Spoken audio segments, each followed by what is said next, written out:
예수님의 사랑으로 성도 여러분을 사랑합니다. 한국 사람들이 독일에 가면 가장 가보고 싶은 곳 중에 하나가 바로 저 유명한 로레라의 언덕이죠. 바위 언덕 위에서 노래하는 아름다운 인해에 홀려서 수많은 배가 난파되었다는 전설이 깃든 언덕입니다.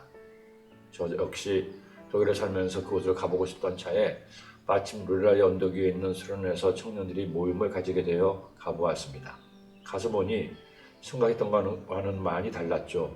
그런데 인어 동상이 있는 로렐라의 언덕에서 흐르는 라인강을 보면 잔잔히 흐르던 라인강이 로렐라의 언덕 근처에서 물이 소용돌이를 치는 게 보였습니다. 그걸 보니 물길을 잘 모르는 사람들이 작은 배를 타고 지나가다가 난파될 수도 있겠다는 생각이 들었습니다. 그렇지만 로렐라의 언덕이 빼어나게 아름답다거나 전설 같은 신비함이 깃든 것은 전혀 아니었습니다. 사실 어떤 독일 사람들은 로렐라의 전설조차도 잘 모르기도 했습니다. 오히려 그들이 잘 가는 명승지는 로렐라의 언덕이 아니었습니다. 로렐라의 언덕은 우리나라 사람이나 일본 사람들이 많이 가는 곳이고, 독일 사람들은 로렐라의 언덕에서 차로 1시간 정도 더 가는 라인 강변의 류데스하임 안덴루어였습니다. 우리식으로 하면 라인 강변의 류데스하임인데, 이곳에는 언덕 중턱에 동상이나 각종 건축물이 있고 언덕 위까지 올라가는 곤돌라도 있습니다. 곤돌라를 타고 언덕 위에 올라가서 바라보는 라인강의 경치가 그야말로 일품입니다. 그래서 한국에서 온 분들이 로렐라의 언덕을 보고 싶다고 하면 로렐라의 언덕에 잠깐 갔다가 이곳으로 모시고 가면 훨씬 더 좋아하시기도 했습니다. 그런데 이 류데스하임에 또 하나의 명소가 있습니다. 바로 언덕을 가득 메운 포도나무들입니다. 한국에서만 살다가 그곳의 포도밭을 보는데 깜짝 놀랐습니다. 얼마나 넓은지 가늠이 안 됐죠. 곤돌라를 타고 올라갔다가 내려오는 길에 포도밭 사이를 지나면서 내려왔습니다. 내려오면서 보니 한국에서 보던 포도나무들과는 품종이 달랐습니다. 함께 가신 분이 하시는 말씀이, 목사님, 이곳은 독일이 자라가는 와인을 만드는 포도를 키우는 곳입니다. 최대한 햇볕을 많이 볼 수 있는 이곳에서 나오는 포도가 질 좋은 와인을 만든다고 해서 이곳 사람들은 자부심이 대단합니다. 나중에 보니 유럽은, 특히 남유럽에 위치한 나라들에는 이런 거대한 포도밭들이 있고 와인을 생산해내는 와이너리들이 있다는 것을 알게 되었습니다.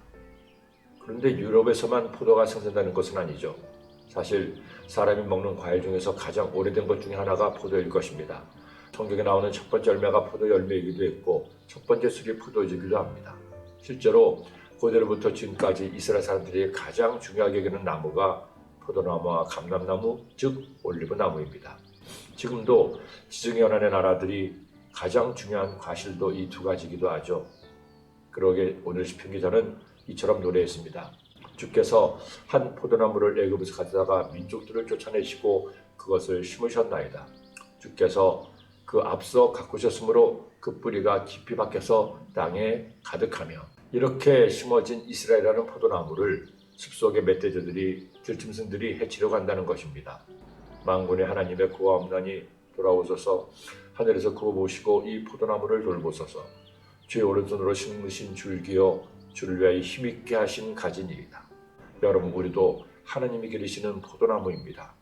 하나님이 나를 기르신 농부가 되셔서 돌보시고 길러주시고 힘있게 하시니 우리가 무엇을 걱정할 필요가 있을까요?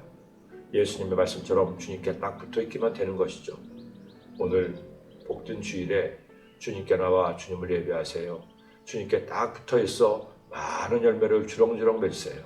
주님이 여러분을 돌보아 주실 겁니다. 기도드립니다. 사랑의 주님, 이스라엘 민족을, 저희들을 주님이 심어주신 포도나무로 비유케 하시니 감사합니다.